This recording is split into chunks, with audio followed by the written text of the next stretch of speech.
हे अल्प विश्वासियों, ओ you of little faith. यीशु ने कहा, हे अल्प विश्वासियों।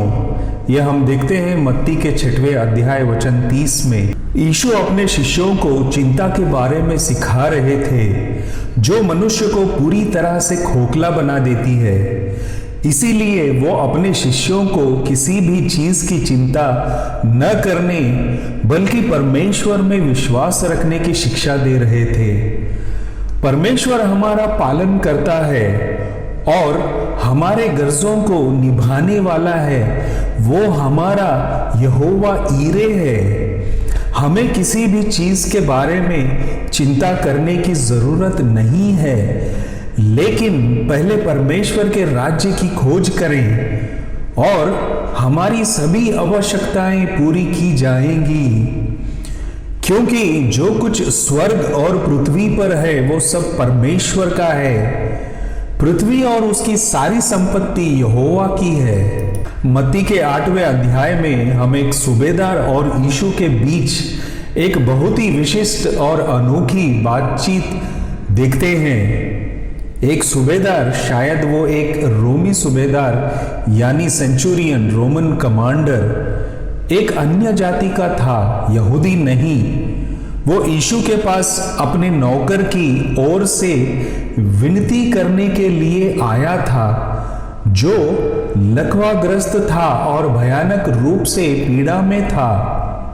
सूबेदार अपने नौकर का दर्द और पीड़ा नहीं देख सकता था, इसलिए विश्वास से वो यीशु के पास गया और उसे अपने नौकर के ठीक होने के लिए एक शब्द बोलने की विनती की। जब यीशु ने उसे अपने नौकर को ठीक करने के लिए अपने साथ अपने घर चलने की पेशकश की, तो सूबेदार ने कहा कि वो इस योग्य नहीं है कि यीशु उसके छत के नीचे आए, और उसने उससे यानी यीशु से केवल एक शब्द बोलने के लिए विनती की ताकि उसका नौकर ठीक हो जाए। सूबेदार ने यीशु को अपना प्रभु माना और उस पर विश्वास किया। यीशु को एक सूबेदार का विश्वास देखकर आश्चर्य हुआ। सूबेदार की मांग ना तो उसके लिए थी, ना ही उसके परिवार के लिए, बल्कि ये उसके नौकर के लिए थी। यीशु ने कहा, मैं तुमसे सच कहता हूं, ऐसा महान विश्वास मैंने इज़राइल में भी नहीं पाया। यह हमारे लिए एक सीख है और एक बड़ा सबक है। हमारा विश्वास कहाँ है? क्या हम हमारे पड़ोसियों और हमारे प्रियजनों के लिए विश्वास से प्रार्थना करते हैं? मत्ती के 9वें अध्याय वचन 1 से लेकर 8 में हम देखते हैं, बिस्तर पर पड़े हुए एक लकवाग्रस्त व्यक्ति के चंगाई के लिए यीशु में लोगों का विश्वास को देखते हैं। यीशु के पास एक लकवाग्रस्त व्यक्ति को लाने वालों का विश्वास देखकर यीशु ने लकवे के रोगी से कहा, उठ, अपनी खाट उठा और अपने घर चला जा। यहाँ ध्यान देने योग्य महत्वपूर्ण बात यह है कि यीशु मसीह में विश्वास और हमारे पापों की क्षमा। मुख्य बात हमारे पापों की क्षमा है, हमारे शरीर की चंगाई दुय्यम है। इसलिए यीशु ने कहा, क्योंकि मैं धार्मियों को नहीं परंतु पापियों को मन फिराने के लिए बुलाने आया हूं। आगे उसी अध्याय में हम एक महिला को देखते हैं जिसने विश्वास से यीशु के वस्त्र के आंचल को छुआ और वो ठीक हो गई। यीशु ने कहा, बेटी खुश रहो, तुम्हारे विश्वास ने तुम्हें अच्छा बनाया है। मत्ती के 14वें अध्याय में एक और उदाहरण है। जब यीशु पानी पर चल रहे थे तो पतरस भी पानी पर चलते हुए यीशु के पास जाना चाहता था। वो चलने लगा, लेकिन उसने देखा कि हवा तेज थी और वो डर गया और डूबने लगा। उसने चिल्लाया, हे प्रभु, मुझे बचा। यीशु ने कहा, हे अल्प विश्वासी, तूने संदेह क्यों किया? जब यीशु सूर और सीदोन के क्षेत्र में गए तो एक कनानी स्त्री अपनी बेटी के लिए यीशु के पास आई, क्योंकि उसकी बेटी पर दुष्ट आत्मा समा गई थी। परंतु यीशु ने उसे कोई उत्तर नहीं दिया। बाइबल कहती है, तब वो आई और उसे दंडवत करते हुए कहा, हे प्रभु मेरी सहायता कर। उसने आकर यीशु को दंडवत किया, परंतु यीशु ने कहा, बच्चों की रोटी लेकर कुत्तों के आगे डालना अच्छा नहीं है।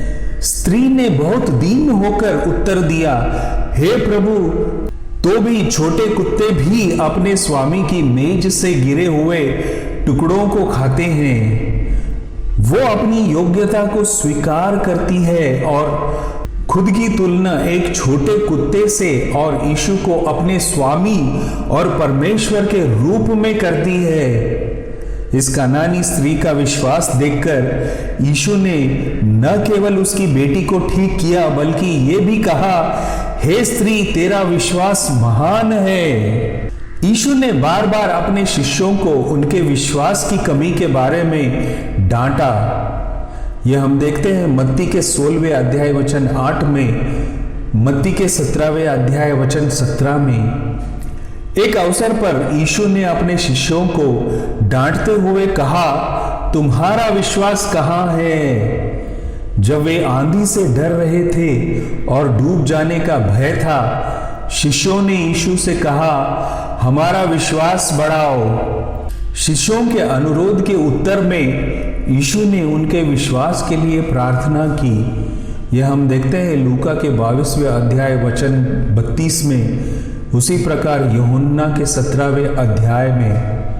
इसके अलावा हम पवित्र आत्मा द्वारा बपतिस्मा लेने के बाद शिष्यों के विश्वास और उनके कार्य को देखते हैं। कलीसियाएं विश्वास में स्थिर होती गई। स्तिफनुस विश्वास से भरपूर व्यक्ति था। मनुष्य अपने कर्मों से नहीं, विश्वास से धार्मिक ठहरता है और विश्वास परमेश्वर का वचन सुनने से आता है। बाइबल हमें बताती है कि धार्मी अपने विश्वास के द्वारा जीवित रहेगा। विश्वास के कर्ता और सिद्ध करने वाले यीशु को और ताकते रहें, क्योंकि हमारे विश्वास का कर्ता और सिद्ध करने वाला यीशु ही है। विश्वास हमें यीशु मसीह के द्वारा मिलता है। जितना हम यीशु मसीह में बने रहते हैं, उतना ही अधिक हमारा विश्वास बढ़ता है। क्या आपको विश्वास है? तेरा जो विश्वास हो उसे परमेश्वर के सामने अपने ही मन में रख। धन्य है वो जो उस बात में जिसे वो ठीक समझता है अपने आप को दोषी नहीं ठहरता। यह हम देखते हैं रोमियो के 14वें अध्याय वचन 22 में। आगे हम देखते हैं, देखो विश्वास में स्थिर रहो, क्योंकि हम दृष्टि से नहीं विश्वास से चलते हैं। अपने आप को परखो कि विश्वास में हो कि नहीं। अपने आप को जांचो। क्या तुम अपने विषय में ये नहीं जानते कि यीशु मसीह तुम में है? नहीं तो तुम जांच में निकम्मे निकले हो। जब मसीह वापस आएगा तो क्या वो तुमसे कहेगा, हे पुरुष तेरा विश्वास महान है, या हे नारी तेरा विश्वास महान है, या क्या वो ये कहेगा, हे अल्प विश्वासियों?